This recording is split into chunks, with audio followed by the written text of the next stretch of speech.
projet pilote étalé le 34 bus stop qui incorpore 14 la route et concerne 3 compagnies bus, notamment CNT, UBS et Crozet Transport.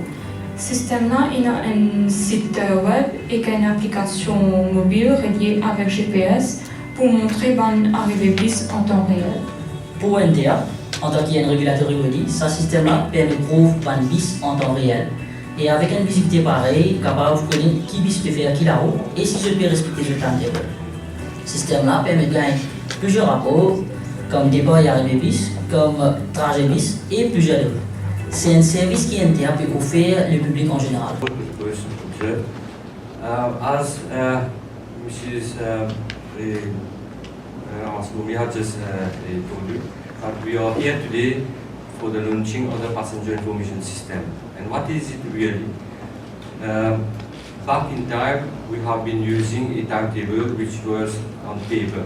So the timetable timetables of the buses are being formulated by the officers of the NLTA through the frequency of buses. But we have also many bus stops in Mauritius where passengers do not have the access really to know when the buses are arriving at those bus stops, and or where how to arrange the trips in relation to buses coming in their localities. Today we have many schools being spanned all over the island. We have more schools coming, and in the early morning we have many problems concerning buses in relation to the mass of students being waiting on the bus stops. In function of those, we have also the security issues at bus stops. We have climate issues at bus stops when it's raining, it's windy, and since 5 years back, we have been adopting the smart bus shelters. Smart bus shelters, they are covered, as you have been noticing on the roadside. They are lighted at night, and there are many other options which can be adapted to those shelters. Today we have about 200 of those small shelters around the island, and we have about 3,300 bus routes in total for about 2,105 buses flying all over the island. And in relation to how to integrate the buses, the people waiting at shelters, at bus stops, where those bus shelters should be located, security issues, climate issues. At the NLTA, we started to ponder and to discuss onto how to cope with timetables so that people can manage their time, early morning, in afternoon. And this could be at par with activities, new developments, as we have now many students, many old people moving around with a free travel scheme. We have very recently the Metro Express facility, which should be integrated with ultimately buses, as feeder buses are on. So the passenger information system is an e-card system, where e-paper system rather, where we can have access to the movement of buses. So someone is standing at a bus stop today in the corridor of Cubic Portwis, because this is the launching as a pilot project which we have been testing and adapting to whatever the frequency of buses are.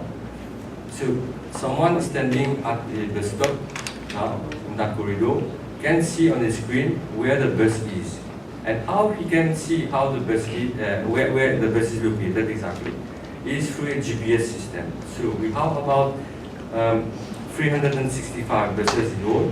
And here I would like to thank 3 companies who have been involved in that pilot project, namely the CNT, the UBS and Crozet Transport company. So they have on board of their buses in that corridor GPS adapted systems. And those GPS systems, they are linked to the passenger information system through a server. The server is at the NTA. So at the NTA we have a control room where we have people sitting there and they can capture all the information about those buses, where they are, and whether idleness is being enforced, so we can take appropriate measures. And ultimately, we can also have reports, printed out reports, so that we can show those operators if ever the buses have been delayed and not respecting those timetables. And today, we are here to have an understanding of how it works through a small clip, which we'll be producing on screen. And also, we have developed an apps, mobile apps, where you can download it. It's called Mobis. And through Mobis, you can know where the buses are and how it's being moving along that corridor.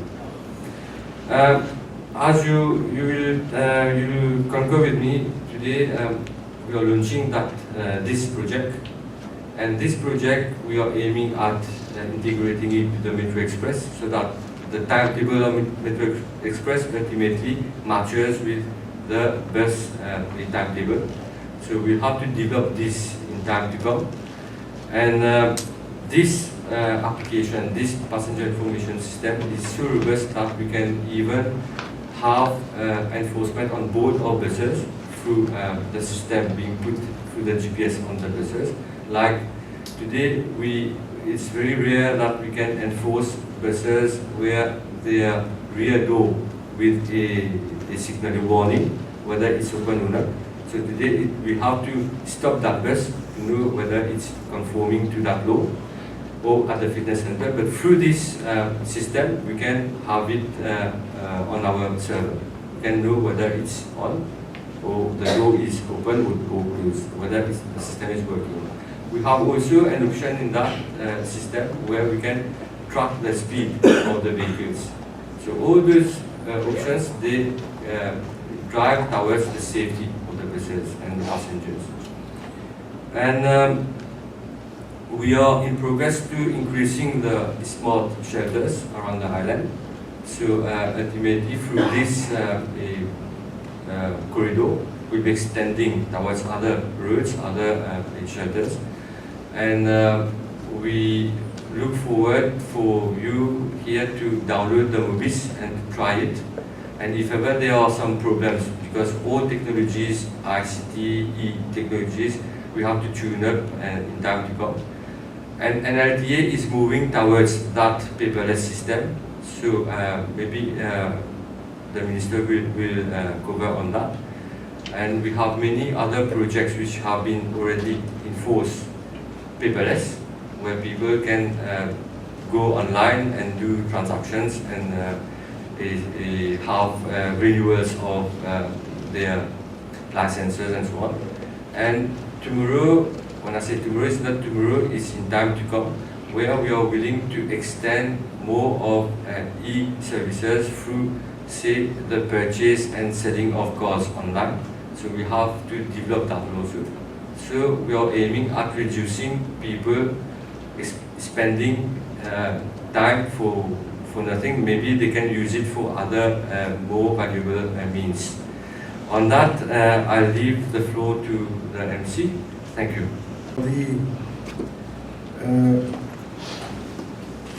Of the Ministry, Dr. Reesaul, Road Transport Commissioner, Dr. Mutana, the Chief Executive of the Metro Express Limited, representatives of the bus industry, chairperson and members of the National Road Safety Council, the National Transport Corporation, and the Bus Industry Employees Welfare Fund, representatives of ministries and departments, distinguished guests, members of the press, ladies and gentlemen. Good afternoon to all of you. I would like firstly to extend a warm welcome to all of you to this event, which marks the launching of the Passenger Information System implemented by the NLTA along the Cupid to Portris bus corridor. There is no denial that land transport is central in our quest to be a thriving economy with a high quality living environment. Around the world, bus transport is one of the oldest and most common modes of transportation. More than ever, Mauritius is today fine-tuning its policies to put in place initiatives and infrastructure that would promote public transport. In this endeavor, the present-day government is investing heavily in both the quality and the capacity of the public transport system. System integration remains critical in our pursuit for a world-class public transport sector. We are striving to have the entire public transport system planned holistically and fully integrated. I believe that to be successful, the planning should be done through the eyes of the commuters to best serve their needs. The end result should be to offer quick and direct links to public transport hubs and transfers that are seamless to rid consumers from long hour snarls along congested roads. The Passenger Information System, which is being launched today, is a laudable project initiated by the NLTA. As a regulator, the NLTA embarked onto the project further to a recommendation of the PricewaterhouseCoopers Limited, which conducted a study on the re-engineering of the land transport sector in 2017. In fact, an integrated bus management system was proposed to better serve commuters through the digital display of travel information. Ladies and gentlemen, we all know that cities need good public transit or they grind to a halt. In Mauritius, the bus transport system, comprising more than 2,000 buses along fixed routes with set embarkation and disembarkation points with a prearranged timetable. By adopting novel technologies, we are modernizing the public transport industry. Like I said, the overriding goal is to make the land transport industry more vibrant and responsive to customers. Government is fully aware of the huge traffic jams that choke up the road network during peak times. We recognize that the reliance on cars also leads to high level of pollution. The solution for these problems is additional and better public transit. By introducing the feeder bus system, for example, we are gearing towards the betterment of the public transportation system through the provision of the first and last mile connectivity. The ultimate objective is to encourage people to make a modal shift in transport. Since 2015 to date, I think as Mr. Reesaul just said, 200 smart bus shelters have been erected along main roads through sponsorship by private companies. The move from conventional bus shelters to those with a more aesthetic look and greater comfort has been thanks to the public-private sector collaboration. And I hope that we are not far from the day when all bus shelters, irrespective of their location, would be uniform and when Mauritius could boast of an island-wide integrated bus management system for the benefit of our commuters. The bus system has the advantage of being affordable and convenient if there is no traffic. Government is zealously aiming for an eco-friendly public transport system in Mauritius. The bus modernization scheme rightly supports bus companies and individual bus operators in this endeavor. In the coming years, there will be the promotion of an expansion of electric-powered buses rather than buses with diesel-propelled engines. When we look at the lining up at the light rail stations today, it is evident that there is a good uptake of the Metro Express. However, as a responsible government, we shall make sure that the interest of the bus industry is not jeopardized. We shall step up efforts to offer world-class public transport service to our citizens, as this would contribute immensely to the reduction of traffic congestion by keeping more cars out of our roads. Ladies and gentlemen, I'm personally convinced that the success of the bus industry rests firmly in a future where buses embrace the digital revolution that transforms not only society and the way we think and behave, but also broadens our comfort and expectations. Technology really does work in attracting new passengers to transport, promoting safety and improving efficiency. Bus companies can thrive and flourish if they are prepared to be adaptable and inclusive in terms of the passenger relationship. This mobile application, MOBIS, MAUBIS, which has been developed as part of the Passenger Information System project, meets the demand of modern living. The Commissioner, Mr. Reesaul, has just highlighted the multiple advantages of the application. I will not repeat what he has just said, but we know that people today want more control over their journeys, and they need to be provided with choice. They have to know when and where their transport will arrive, and the best system must adapt to that need. Technology is even available to shift the mindset in bus transport from providing rigid routes and timetables to a much more flexible system that allows for demand-responsive services. And I hope that in the not so distant future, the NLTA would also explore such breakthrough projects. Globally, technology has therefore enabled and empowered government and companies to do and achieve more. The NLTA launched an online renewal of motor vehicle license, MVL, in November 2018 in respect of private cars. This platform allows for e-payment of MVL, and a vignette bearing a QR code is generated by the system. The QR code, which captures essential information on the particulars of the vehicles, can now be simply scanned by a handheld wireless device for the purpose of enforcement. Scanners have been provided to the NLTA Inspectorate for enforcement purposes. The second phase of the project would extend to other types of vehicles, including taxis.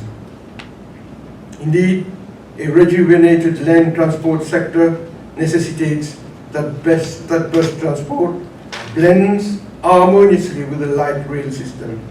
The NLTA is accordingly working on the implementation of a cashless bus ticketing system to which the ETS of the Metro Express would be integrated. In its pursuit for a paperless system and a hassle-free customer experience, the NLTA will discuss with the Registrar General's Department for arrangements for the online issue of certificate de gage and transfer of ownership. Ladies and gentlemen, a safe and reliable transport can be the linchpin on many fronts. It can change our lives. It can change our country for the better.